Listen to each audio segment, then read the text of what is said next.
I'm AC. Welcome to Bit Seizure.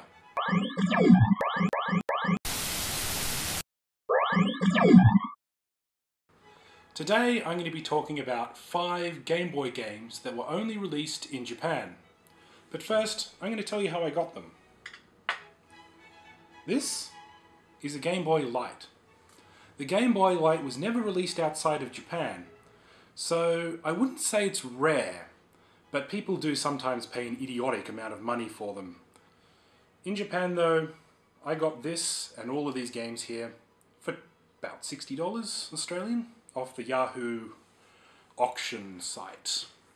And unfortunately most of those people don't post to Australia. I was lucky enough that my wife managed to bring them back with me last time she went over. So the Game Boy Light runs on 2 AA batteries, and you can have normal mode or you can have light mode, which is luminescent, kind of like a digital watch is. Now, as I've got here, we've got the Game Boy Pocket. They're very similar. The Game Boy Light is actually a little bit bigger, but both still kind of have a slight curvature to their front. It kind of seems a little silly that they never released this one outside of Japan because it looks pretty good, it plays pretty good, and you can turn the light on and off, so you can conserve batteries if you want to. Along with my massive haul of games, I got Tetris, which you see here. Now this has the original Japanese sticker on it, other than the kind of more multicolored one we're familiar with. There's Mega Man World 5, or as they call it in Japan, Rockman. Still blue though, so that's always good. We've got Double Dragon and some puzzle games. We've also got Pokemon Red and Pokemon Green, the original Japanese Pokemon carts.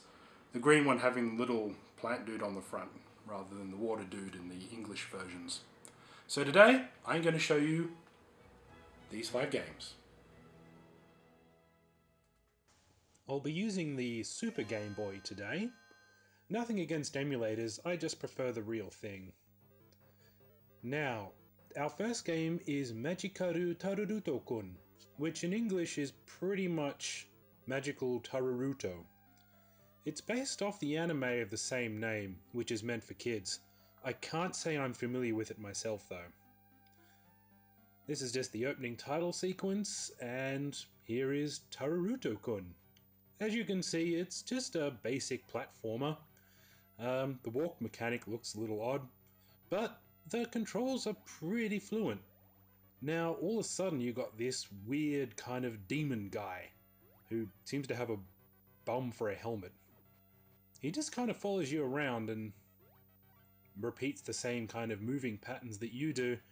I wasn't really sure what he was for at first, and he's not offensive, he's kind of more defensive.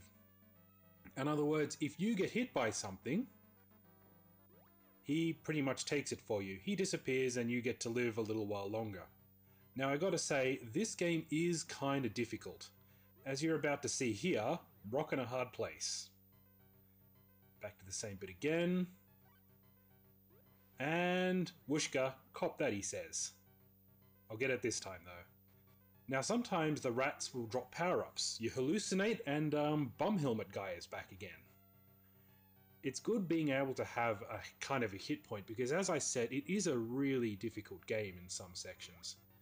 As you'll see in this next bit here, all of a sudden, knives, and it's very difficult to block or dodge those because the controls are a little slow. You can't jump on enemies like you can in Mario Brothers, you can only just punch them. And that's Taruruto-kun. It is a fun game, I gotta say. Bakuretsu Senshi Uoria. That pretty much means Super Warrior Warrior in English. Warrior, help me! Got a little cutscene, I don't know what the guy on the right is. Some kind of tiny bat perhaps. Now, with a name like Super Warrior Warrior, you'd think it would be an action-packed fighter, when it is in fact more of a puzzle platformer. Not that that's necessarily a bad thing. Once again, this game is actually kind of fun, but what you notice straight away is your inability to jump. So you have to kind of work your way around.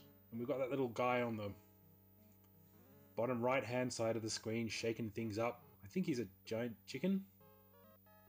Anyway, your object is to collect these little E-blocks, the energy I suppose. You can go up the ladders and wait for these guys to pass, or kind of skip them. You can also go in the doors and then you appear above them. Luckily you can fall from any height, which makes it really useful, because otherwise the game would be almost unplayable, I think. And that giant chicken thing is back again. Dodging the enemies can be a little bit tricky, but all you really need to do is memorize their patterns. There you go, kick that block out of the way, get the last E block, and we're on to the second level. This game is actually pretty fun. However, if you're really not the puzzling type, then I'd give this one a miss. Our third game is Bishoujo Senshi Sailor Moon, or Beautiful Warrior Sailor Moon in English. Now, most people would be familiar with the character from the anime or the manga, though to be honest, I've never seen it before. I am more of an Urusei Yatsura fan. This game is technically a story platformer, I suppose you could say, but the story bits are very, very boring. It involves going around town and talking to the right people at the right time and then going back and confirming things and going back again. So I should probably point out straight away that I doubled the speed here. So she doesn't usually walk that fast, although it'd be pretty funny if she did. So you kind of go into the jewelry store and you gotta go back after you've talked to your friend. The town is not small either. This could be covered up pretty quickly, and most of the people you talk to don't really have anything to say. Then you talk to this weird-ass cat, which is somehow also moon-related, I'm reliably told. After that, you gotta go back to the jewelry store again, you know, just to confirm that this mother jewelry store owner is evil. And then, oh, she looks so concerned. But then, she's evil. And then she has a brain aneurysm and turns into Sailor Moon, which I'm guessing is how you turn into Sailor Moon. She doesn't look any different from her, like, civilian character.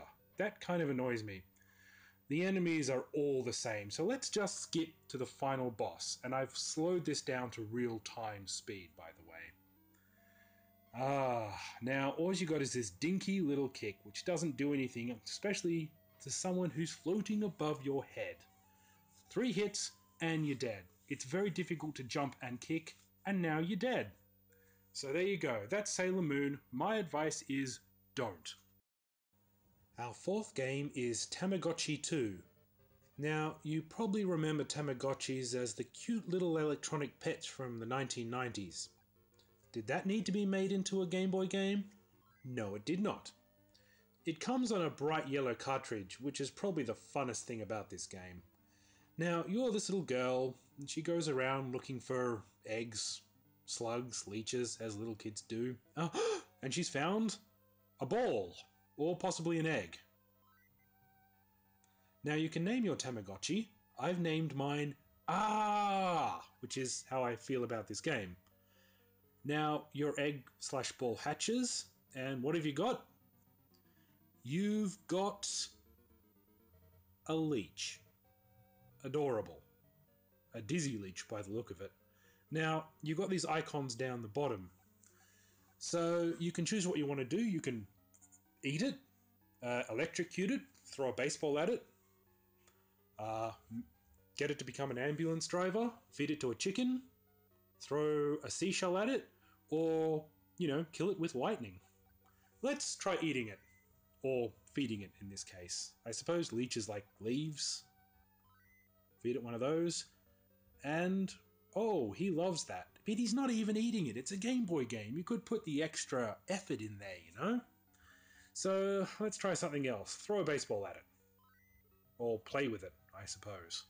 Same thing, really. Alright, these are all kind of mini games. And to be honest, they're kind of bizarre. This first one is kind of like a scratch card game where you're meant to try and find the symbol, but it's completely luck. There is no skill involved here. And I lost. every one. Oh, there they were, silly me.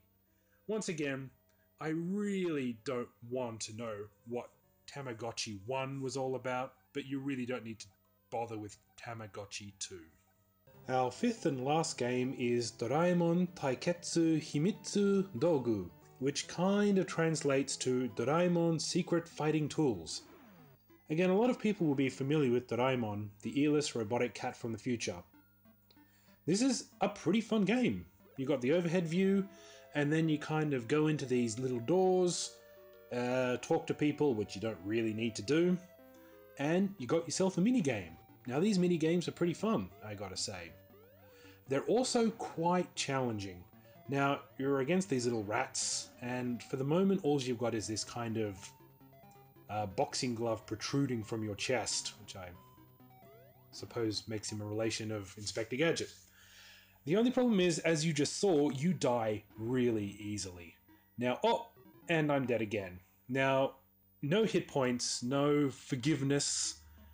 Let's try another door, and this time I think we've got a kind of vertical shooter. Yep, there we go, and once again all we've got is the extendo glove first of all. Those little logs kind of, well, they basically give you a power-up. Now you can kill pretty much anything that moves. I'm not even sure what these enemies are, but they kind of look like dogs with ears. That looks like some kind of evil bird. Now, you'll notice a boomerang to the left there. I failed to get it, which is probably a good thing, because frankly the boomerang kind of sucks. You'd rather have like a long-range firepower weapon. Now, this thing orbiting you at the moment will actually kind of give you an extra hit point, I suppose. You can get hit a certain number of times. At first, I thought it would kind of just wipe out the enemies, but it was just the Game Boy's version of saying that you're pretty much invincible for a limited time. I don't know what that was, some kind of helicopter, but now you've got a gun, like a real six-shooter. That is exactly what Doraemon needs. However, once again, still very easy to die. This is a great game. I really had a lot of fun with it. If you see this one, highly recommend it. And that was 5 Japanese games for the Game Boy. To be fair, most of those games weren't so bad. One in particular kind of was pretty bad, but the other ones were pretty solid. They just got difficult very quickly, as is kind of common with a lot of Game Boy games. Now, if you are over in Japan, I recommend that you just grab a handful of Game Boy games because, number one, they're region free. You can play them anywhere. Number two, they're very easy to find. And number three, they're real cheap. So, thank you very much for watching Bit Seizure. I'm AC. Finally got rid of Rob. What am I going to do about his corpse?